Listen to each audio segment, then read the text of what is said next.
Здравствуйте, уважаемые друзья! Абсолютный чемпион мира в полутяжелом весе Артур Бетербиев рассказал, что мама была безумно рада его победе над Дмитрием Бивол. Что может сказать мама в таком случае?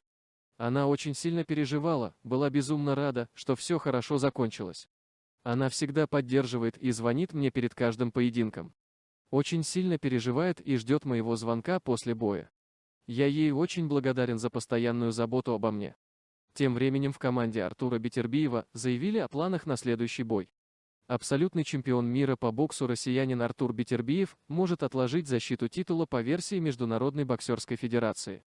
Об этом ТАСС рассказали в команде спортсмена. «Пока на нас никто не выходил с предложением по бою против Айферта», сказал собеседник агентства. Но защита по согласованию вполне может быть отложена на более поздний срок, поскольку сейчас у Артура очень много более зрелищных поединков, включая и переход в более тяжелую весовую категорию. В ближайшее время мы начнем прорабатывать все варианты дальнейших поединков для Артура, в том числе и возможный реванш против Дмитрия.